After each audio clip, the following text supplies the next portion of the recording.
Imagine receber a notícia de que alguém que você ama está muito doente.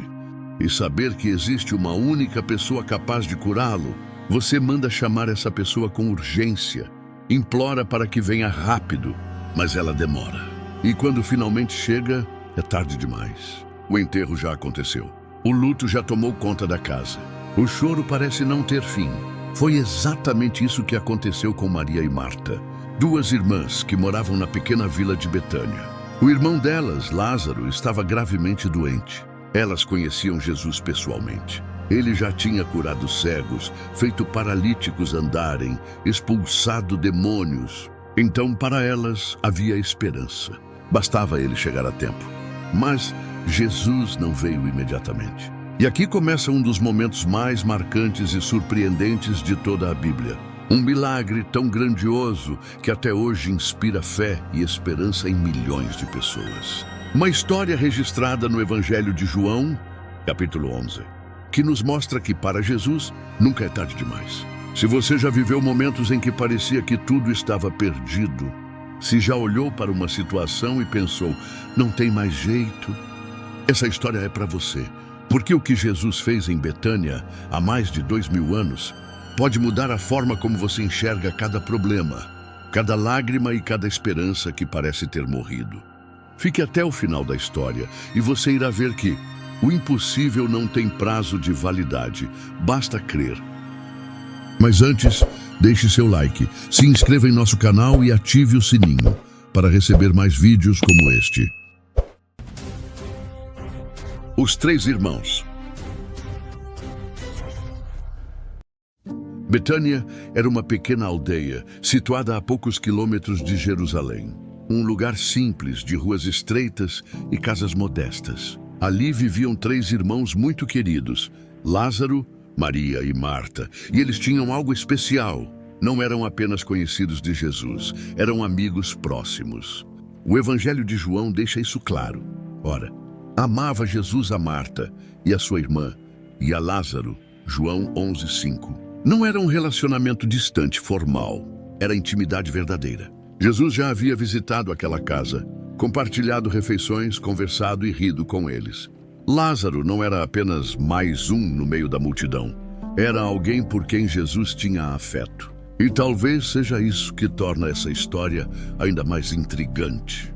Porque quando o problema surgiu, todos esperavam que ele agisse rápido.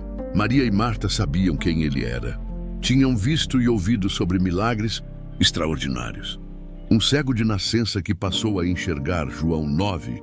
Um paralítico que voltou a andar depois de décadas, João 5. Elas acreditavam que, se Jesus estivesse presente, nada de ruim aconteceria a Lázaro. Mas como vamos ver, a forma como Jesus age nem sempre é a forma como esperamos. E é justamente aqui que a tensão começa a crescer. O drama da doença. Tudo começou com sinais que pareciam simples, talvez uma febre, uma fraqueza estranha. Mas rapidamente a situação de Lázaro piorou. O semblante dele mudou, a respiração ficou pesada e cada dia que passava parecia mais frágil. Marta e Maria se entreolhavam, aflitas. Elas sabiam que aquilo não era algo que poderiam resolver sozinhas. Então, tomaram a decisão óbvia para quem tinha Jesus como amigo: mandar um recado urgente. A mensagem era curta, mas carregada de emoção. Senhor, eis que está enfermo aquele a quem amas. João 11:3. Não havia pedido explícito para que ele viesse. Elas confiavam que só de ouvir aquilo, Jesus largaria tudo e viria imediatamente. Afinal, não era qualquer pessoa. Era Lázaro, seu amigo querido. Mas aqui vem a parte que ninguém esperava. Ao receber a notícia, Jesus respondeu algo misterioso. Esta enfermidade não é para a morte, mas para a glória de Deus, para que o Filho de Deus seja glorificado por ela. João 11:4. E em vez de se levantar e correr até Betânia, ele ficou onde estava mais 2 dias. Você consegue imaginar a aflição das irmãs? Enquanto elas olhavam pela janela, esperando ver a poeira da estrada se levantar com a chegada dele, Lázaro piorava. A cada hora, a esperança diminuía. Entre meio a essa espera dolorosa, A morte chegou. O silêncio e a espera. A casa que antes recebia visitas alegres, agora estava tomada pelo silêncio pesado. O único som que se ouvia eram soluços e murmúrios de consolo. Amigos e vizinhos vinham abraçar Marta e Maria, mas nada conseguia preencher o vazio deixado pela ausência de Lázaro. A estrada que levava até Betânia já não despertava esperança. Elas tinham esperado e nada. A cada dia, olhavam para a entrada da aldeia e viam apenas poeira levada pelo vento. O quarto onde Lázaro repousava já não era mais um quarto. Tornou-se o lugar da despedida. Seu corpo foi envolto em faixas, conforme o costume judaico, e levado ao túmulo, uma gruta selada por uma pedra pesada. 4 dias haviam se passado, e na tradição judaica, isso significava que não havia mais qualquer possibilidade de vida. O corpo já estava em decomposição. Para todos era o fim. E enquanto o pranto ecoava por Betânia, talvez a pergunta que martelava no coração de Marta e Maria fosse: por que ele não veio? Ele podia ter evitado isso, mas não veio. E é nesse momento, quando toda a esperança humana já estava sepultada, que a cena começa a mudar. A chegada tardia. O sol já estava alto quando um burburinho começou a se espalhar pelas ruas estreitas de Betânia. Jesus está vindo. Marta foi a primeira a ouvir e, sem hesitar, correu ao encontro dele. O coração dela estava carregado de tristeza, mas também de uma fé que, mesmo ferida, ainda resistia. Quando finalmente o viu, as palavras saíram carregadas de dor. Senhor, se estivesses aqui, meu irmão não teria morrido. João 11:21. Era uma declaração de fé misturada com decepção. Ela sabia do poder de Jesus, mas não entendia seu atraso. Jesus olhou para Marta e respondeu com algo que parecia misterioso. Teu irmão há de ressuscitar. João 11:23. Marta, tentando compreender, disse: eu sei que há de ressuscitar na ressurreição, no último dia. João 11:24. Mas Jesus foi além da teoria. Ele declarou uma verdade que mudaria para sempre a história da humanidade. Eu sou a ressurreição e a vida. Quem crê em mim, ainda que esteja morto, viverá. João 11:25. Essas palavras não eram apenas um consolo, eram uma promessa imediata. Algo estava prestes a acontecer. E, enquanto conversavam, alguém correu para avisar. Maria também havia saído de casa e estava vindo ao encontro de Jesus. O encontro com Maria. Maria vinha apressada. Os olhos vermelhos denunciavam noites mal dormidas e lágrimas incontáveis. Quando viu Jesus, não conseguiu conter a emoção. Caiu aos pés dele e repetiu as mesmas palavras que sua irmã havia dito. Senhor, se estivesses aqui, meu irmão não teria morrido. João 11:32. Não era acusação, era dor. Era como dizer, nós confiamos e mesmo assim perdemos. Ao ver Maria chorando, e também as pessoas que a acompanhavam, algo profundo aconteceu no coração de Jesus. João descreve que ele se comoveu profundamente e perturbou-se. João 11:33. Então veio um dos versículos mais curtos e mais poderosos de toda a Bíblia. Jesus chorou. João 11:35. Esse momento revela algo precioso. Jesus não é um salvador distante, alheio ao sofrimento humano. Ele sente, ele chora conosco. Mesmo sabendo que o milagre estava prestes a acontecer, ele se envolveu na dor daqueles que amava.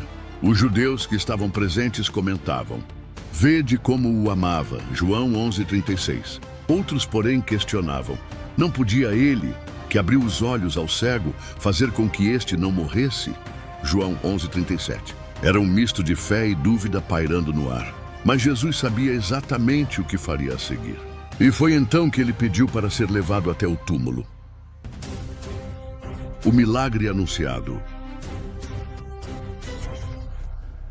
O caminho até o túmulo era silencioso, interrompido apenas pelo som dos passos sobre a terra. As pessoas seguiam Jesus sem saber exatamente o que esperar. Chegando lá, ele se deparou com a gruta fechada por uma grande pedra. E então deu uma ordem clara e inesperada. Tirai a pedra, João 11:39. Um murmúrio percorreu a multidão. Marta, sempre prática, reagiu imediatamente. Senhor, já cheira mal, porque é já de 4 dias, João 11:39. A lógica humana dizia que não havia mais nada a fazer. Mas Jesus olhou para ela e disse algo que atravessa os séculos e ainda ecoa para nós hoje. Não te disse que se creres verás a glória de Deus? João 11:40. Não era hora de raciocinar, era hora de crer. Homens se aproximaram e, com esforço, começaram a remover a pedra. O ar pesado da morte se misturava à expectativa silenciosa da multidão. Todos os olhares estavam fixos em Jesus. Algo estava prestes a acontecer. Algo que ninguém jamais tinha visto daquela forma. O impossível acontece. Com a pedra finalmente removida, Jesus ergueu os olhos ao céu e orou ao Pai, demonstrando total comunhão e confiança. Pai, graças te dou por me ouvires. João 11:41. Então, em voz alta, dirigiu-se ao túmulo. Lázaro, vem para fora. João 11:43. O silêncio tomou conta por um instante. O vento parecia deter-se, o tempo parecia suspenso. Todos contiveram a respiração. Então, algo extraordinário aconteceu. Lázaro, ainda envolto nas faixas funerárias, começou a mover-se. Primeiro os braços, depois os pés. O semblante de todos se transformou em choque e incredulidade. E, finalmente, ele saiu, vivo, respirando, olhando para aqueles que não podiam acreditar no que viam. O impossível tinha acontecido diante dos olhos de todos. A morte, que parecia definitiva, foi derrotada. O que era sepulcro e tristeza tornou-se sinal de vida e esperança. O murmúrio se espalhou imediatamente entre a multidão. Deus realmente enviou Jesus para nos mostrar o poder da vida. João 11:42. Resumindo a reação coletiva. Nesse momento, muitos creram em Jesus. E outros começaram a planejar como poderiam impedir que ele continuasse a desafiar suas expectativas. Mas para quem acreditava, nada seria mais o mesmo. Reação e transformação. O impacto do milagre foi imediato e profundo. Aqueles que estavam presentes ficaram pasmos, alternando entre medo, espanto e alegria. Alguns se ajoelharam adorando Jesus, reconhecendo que ele não era apenas um homem ou profeta, mas o Filho de Deus, que tinha poder sobre a vida e a morte. Marta e Maria correram para abraçar Lázaro, lágrimas de alívio e felicidade misturadas. O sofrimento dos últimos dias deu lugar a uma alegria impossível de conter. Amigos e vizinhos, que antes lamentavam, agora testemunhavam a glória do milagre. Mas nem todos reagiram com fé. Alguns líderes religiosos começaram a conspirar contra Jesus, temendo que sua fama se espalhasse e ameaçasse sua autoridade. Esse evento, portanto, não apenas trouxe vida a Lázaro, mas também desencadeou uma sequência de acontecimentos que levariam à crucificação de Cristo. Ainda assim, para cada pessoa que testemunhou, a mensagem ficou clara. Quando confiamos em Jesus, mesmo quando tudo parece perdido, o impossível pode acontecer. Vida pode ser restaurada, corações podem ser curados e esperanças renovadas. E essa é a lição que atravessa séculos. Situações desesperadoras não estão fora do alcance de Deus. A morte, os problemas e o desespero não são páreo para aquele que é a ressurreição e a vida. João 11:25. Encerramento reflexivo. A história de Lázaro nos lembra que, muitas vezes, a demora de Deus não significa ausência. Ele vê o quadro completo, enquanto nós só enxergamos os fragmentos. Marta e Maria estavam desesperadas, acreditando que tudo estava perdido, mas Jesus mostrou que, mesmo quando parece tarde demais, ainda existe esperança. Essa narrativa nos convida a refletir sobre nossas próprias vidas. Quantas vezes nos sentimos derrotados, sem saída, sem forças para continuar? Quantas vezes pensamos que já passou o momento certo para algo mudar?